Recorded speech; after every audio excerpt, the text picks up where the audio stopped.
ஒரு ஞாயிற்றுக்கிழமை காலையில சாரதா, பிரசாத், ரமேஷ், வினோத், அனாமிகா, பாவனா எல்லாரும் உட்கார்ந்து காலை உணவு சாப்பிட்டாங்க.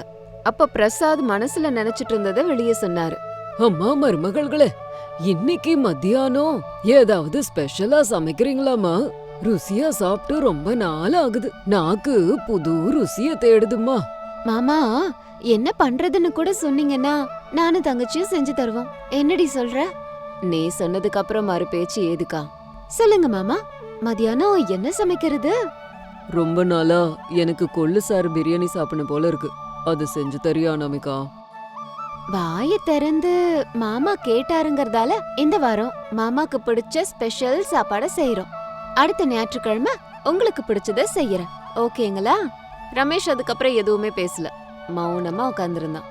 அக்கா, மாமா முகத்தை பாரு, கொஞ்ச நேரம் விட்டா அழுதுருவாரு போல இருக்கு அப்படின்னு சொன்னதும் அங்க இருந்த எல்லாரும் சிரிச்சாங்க. ரமேஷ் கோபமா பார்த்தான். டேய் தம்பி, அவ என்ன கிண்டல் பண்ணிட்டு இருக்கா, உனக்கு சிரிப்பு வருதா? பாவனா சொல்றது நிஜம்தானா அண்ணா? அதை கேட்டுட்டு மறுபடியும் எல்லாரும் சிரிச்சாங்க. கொஞ்ச நேரத்துல ரமேஷ்க்கும் சிரிப்பு வந்துருச்சு. இப்படி எல்லாரும் சிரிச்சுக்கிட்டு டிஃபன் சாப்பிட்டுட்டு இருந்தாங்க. அப்போ அந்த வீட்டுக்கு ஆட்டோல ஜெகன் அப்படிங்கிறவர் வந்தாரு. தம்பி வினோது, ரமேஷ், கொஞ்சம் வெளியில வரீங்களாப்பா அப்படின்னு கூப்பிட்டாரு. வீட்ல இருந்து ரமேஷும் வினோதும் வந்தாங்க. உங்களை இதுக்கு முன்னாடி நாங்க பார்த்தது இல்லையே, நீங்க யாருன்னு சொல்றீங்களா? நாங்க பக்கத்து ஊரு தாங்க. எங்க வீட்டு பக்கத்துல பாத்ரூம் கட்ட குழி தோண்டணும். இன்னைக்கு ஞாயிற்றுக்கிழமைங்கிறதால யாரும் வரமாட்டாங்க. 2-3 பேரு நீங்க வருவீங்கன்னு சொன்னாங்க, நான் வந்தேன். இங்க பாருங்கங்க, அவங்களுக்கு மட்டும் ஞாயிற்றுக்கிழமை இல்ல, எங்களுக்கும் தாங்க. நாங்களும் குடும்பத்தோட சந்தோஷமா இருக்கணும்ல. அடடே, அப்படி சொல்லாதீங்கப்பா. பொண்ணு கல்யாணம் இருக்கு, 2 நாள்ல கல்யாண வேலைய ஆரம்பிக்கணும். பாத்ரூம் யோசனை ராத்திரியோட ராத்திரியா தான் தம்பி வந்தது.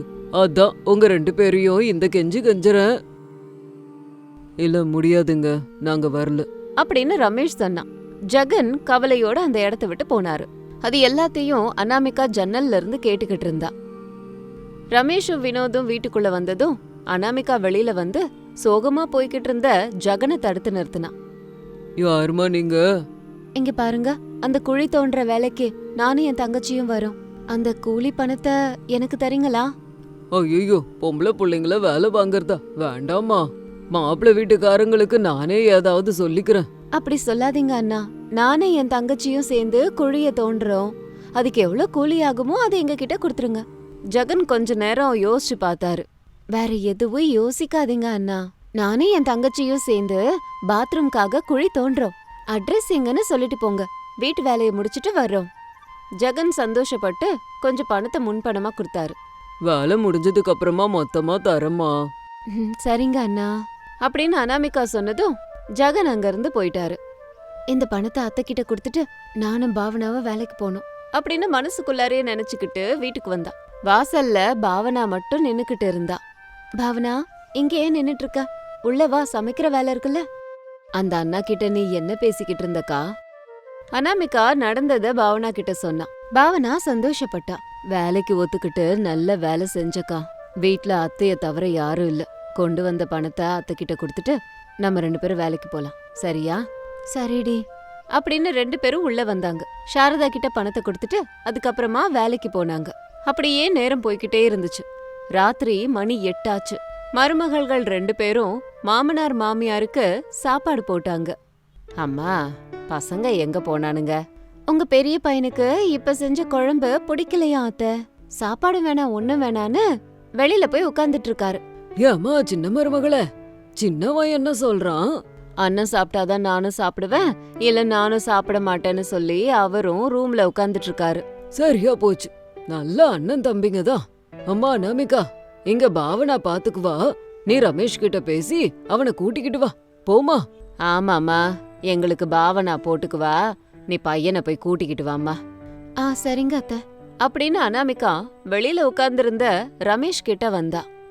சின்ன குழந்தை மாதிரி என்ன அழுதுட்டு இருக்கீங்க? நீ என்ன சொன்னாலும் பரவாயில்ல அனாமிகா, எனக்கு கொள்ளு பிரியாணி சாப்பிட்டு ஆகணும். போய் செய்ப்போ.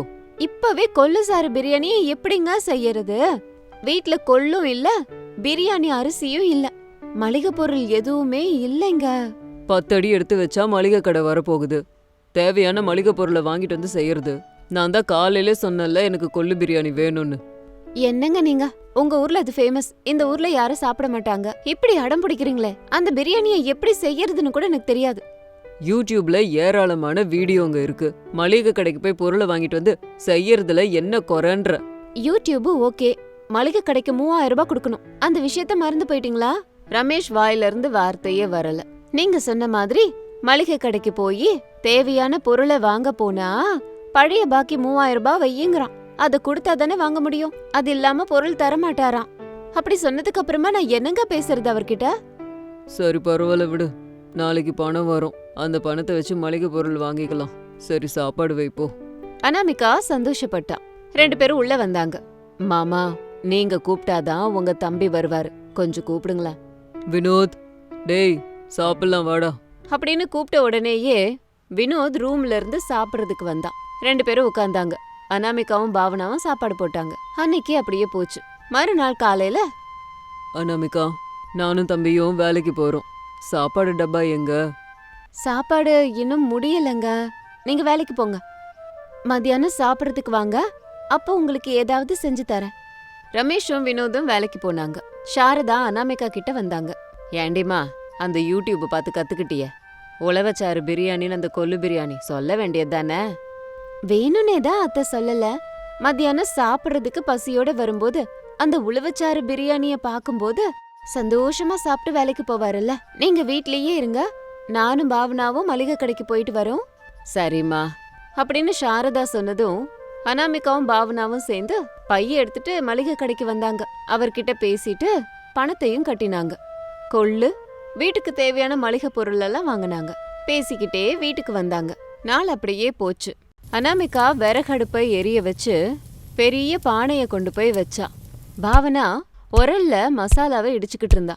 வீடு முழுக்க இஞ்சி, பூண்டு, தனியா, மிளகாவோட வாசனையே இப்படி இருக்கும்போது உழவச்சாறு பிரியாணி எப்படி இருக்குமோ? இது வரைக்கும் இந்த பிரியாணிய நான் கேள்விப்பட்டதே கிடையாது. ஆனா வாசனைய முகந்தான் அற்புதமா இருக்கும் போல இருக்கு அப்படின்னு சாரதாவும் பிரசாதும் பேசிக்கிட்டு இருந்தாங்க. கிச்சன்ல அனாமிகாவும் பாவனாவும் சேர்ந்து பிரியாணிய செஞ்சுக்கிட்டு இருந்தாங்க. அப்படியே நேரம் போய்கிட்டு இருந்துச்சு. லஞ்ச் டைம் வந்தது. ரமேஷ் அவனோட ஃப்ரெண்டு கிஷோரை கூட்டிட்டு வந்தான். இவரு என் கூட சேர்ந்து வேலை செய்யற கொலீக்மா, பேரு கிஷோர். இவனும் இன்னைக்கு சாப்பாடு எடுத்துக்கிட்டு வரல, அதான் நம்ம வீட்டுல சாப்பாட கூட்டிட்டு வந்திருக்கேன். போய் உட்காருங்க, வினோத் வந்ததும் நான் சாப்பாடு போடுறேன். தம்பி இன்னும் வரலையா? போன் பண்ண, பக்கத்துல தான் இருக்கேன்னு சொன்னாரு, நீங்க போய் உட்காருங்க. ரமேஷும் கிஷோரும் உள்ள போனாங்க. வினோத் கூட மகேஷ் அப்படிங்கிற அவன் ஃப்ரெண்ட கூட்டிக்கிட்டு வந்தான். அனாமிகா கிட்ட அத சொன்னான். வீட்ல சாரதா பிரசாதோட ரமேஷ், வினோத், மகேஷ், கிஷோரும் உட்கார்ந்தாங்க. என்ன செஞ்ச அனாமிகா? அவசரப்படாதீங்க மாமா, இன்னும் கொஞ்ச நேரத்துல தெரிஞ்சிரும் அப்படின்னு உழவச்சாறு பிரியாணிய பிளேட்ல வச்சு கொடுத்தாங்க. அத பார்த்து ரமேஷும் வினோதும் பயங்கர சந்தோஷப்பட்டாங்க. எல்லாரும் சேர்ந்து திருப்தியா சாப்பிட்டாங்க. ரமேஷ் வினோதோட முகத்துல இருந்த ஆனந்தத்தை பார்த்து அவங்களோட ஃப்ரெண்ட்ஸ் ஆச்சரியப்பட்டாங்க.